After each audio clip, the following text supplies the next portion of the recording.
네, 이슈를 보는 남자 시간입니다. 중요한 이슈에 대한 증권가의 시각 알아볼 수 있는 시간입니다. 자, 이 시간에 이투데이 김시영 기자와 함께하도록 하겠습니다. 안녕하십니까? 안녕하세요. 어서 오십시오.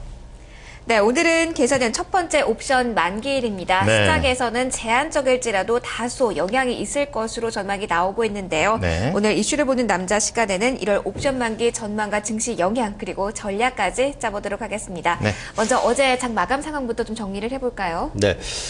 어제 주식시장에서 코스피 지수는 장중 등락을 거듭한 모습 보였는데요. 전거래일보다 6.13포인트 내린 1991.81로 거래를 마감을 했습니다. 최근 5거래일 연속 하락하면서 2031선까지 올랐던 지수가 어느새 1991선까지 내려왔는데요. 올해 들어서는 개장 첫날 오른 것을 제외하면 연일 하락세입니다. 코스피 지수는 그 상승 출발을 하면서 오전 한때 2000선을 웃돌았지만 결국 1990선대로 이렇게 밀려났는데요. 기관이 매도 우위를 보이면서 지수 하락을 주도를 했습니다. 특히 오후 들어서 투신권 물량이 그 대거 매도세로 돌아선 점이 부담이 됐는데요. 1월 옵션 만기를 앞두고 또 관망 심리가 대두됐기 때문으로 이렇게 풀이가 되고 있습니다. 네, 이 4분기 실적 시즌은 이제 삼성전자가 사상 최대 실적을 내면서 좀 기분 좋게 출발을 했습니다만 정작 지수는 수급 부담에 좀 다리를 잡히는 그런 모습이었습니다. 네. 여의도에서는 어떻게 보고 있습니까? 네, 그렇습니다. 그 삼성전자가 예상치를 웃도는 지난해 4분기 실적을 발표했지만 국내 증시는 호실적에 환호하기보다는 수급 부담에 눈치를 보는 상황인데요. 여의도 증권가에서는 오늘 옵션 만기 때 대규모 매물이 쏟아질 가능성은 좀 낮다 이렇게 좀 보고 있습니다. 하지만 앞서 지난 7일 외국인의 그 주문 실수 등으로 인해 변동성이 좀 크게 확대될 수 있다라는 경고도 나오고 있는데요. 마음을 놓을 수 있는 상황은 좀 아니라는 분석이 좀 많습니다. 네, 선물 시장에서 매수 전략이 12만 계약 이상 잡혔던 점, 이 점이 수급 부담으로 될 수 있다는 이야기인가요? 네, 금융투자업계에 따르면 지난 7일 오후 2시께 그 코스피 선물 시장에서 268.2포인트 호가의 매수 전량이 12만 계약 이상 잡혔는데요. 이는 약 15조 6천억 원에 해당하는 규모입니다. 외국계 자금이 그 KB투자증권을 통해 주문을 내다가 실수한 것으로 이렇게 알려졌는데요. 가뜩이나 순차익 잔고가 6조 원 넘게 쌓이는 상황에서 이처럼 주문 실수가 발생한 만큼 프로그램 매도를 좀 유발할 수 있는 동인이 될 수 있다라는 우려가 일고 있습니다. 증권가에서는 1월이라는 계절적 특성상 지난 연말 배당 투자를 노린 그 차익 매수가 이번 옵션 만기를 전후로 일부 빠져나갈 것으로 이렇게 보고 있는데요. 대략 9,600억 원 가운데 30%가량이 만기일에 소화될 것으로 이렇게 전망하고 있습니다. 통계적으로는 지난 2006년 이후 프로그램 그 수급이 플러스였던 적이 2012년 한 번밖에 없었다는 점에서도 매물 부담이 큰 현 상황을 고려할 때 그 매도 우위 가능성에 무게가 실리고 있다는 분석입니다.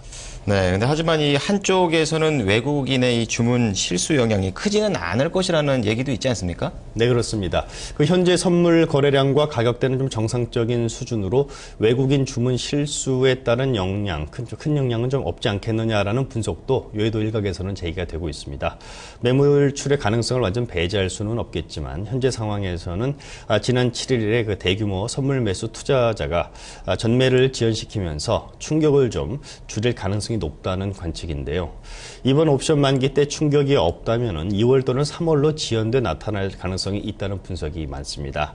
지난해 12월 동시 만기 이후 유입된 차익 순매수 규모가 2조 원에 달하지만 베이시스 강세와 원화 강세가 여전히 진행되고 있어서 아직은 청산에 나설 뚜렷한 이유가 없기 때문이라는 설명인데요.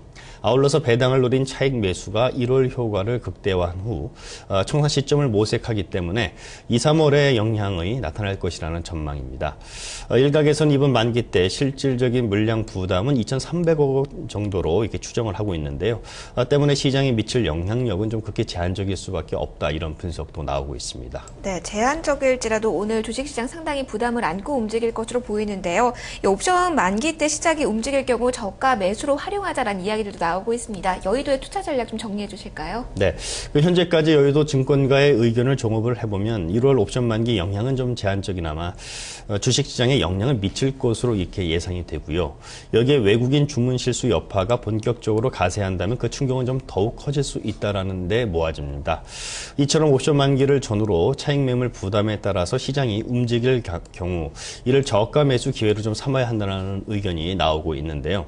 삼성증권은 프로그램 매수와 그 순차익 잔고는 그 주가 변화에 후행해서 변화를 했고 또 2007년과 2008년에서 2010년에 걸쳐 살펴볼 때 차익 매물 출회가 시장 상승 추세의 하락 전환이나 구조적인 침체로 연결되지 않았다면서 1월 옵션 만기를 전후로 해서 현 증시의 그 출렁임은 저가 매수의 호기가 될 것으로 이렇게 내다봤습니다. 자, 그렇다면 여의도에서는 어떤 업종 전략을 눈여겨보고 있습니까? 네. 증권가에서는 1월 만기일과 2월 말, 또 미국의 재정절벽 관련 이슈 해소 이전까지는 실적이 좀 검증된 그 정보기술, IT 업종을 중심으로 한 경기성 소비재와 중소형주에 대한 관심을 제고할 필요가 있다, 이렇게 조언을 하고 있는데요. 중소형주로는 그 헬스케어, 제약이나 그 보조기기와 같은 업종 종목, 또 스마트 TV 관련주, 또 아울러서 오는 2월 중국 춘절 연휴 기간 중에 수혜가 기대되는 그 여행이나 쇼핑 등 이른바 그 중국 관련주 등에 좀 주목할 필요가 있다라고 이렇게 조언을 하고 있습니다. 네, 김시영 기자 오늘 말씀 감사합니다. 네, 고맙습니다. 네, 이슈를 보는 남자와 함께 옵션 만기 영향력에 대한 이야기 나눠봤습니다.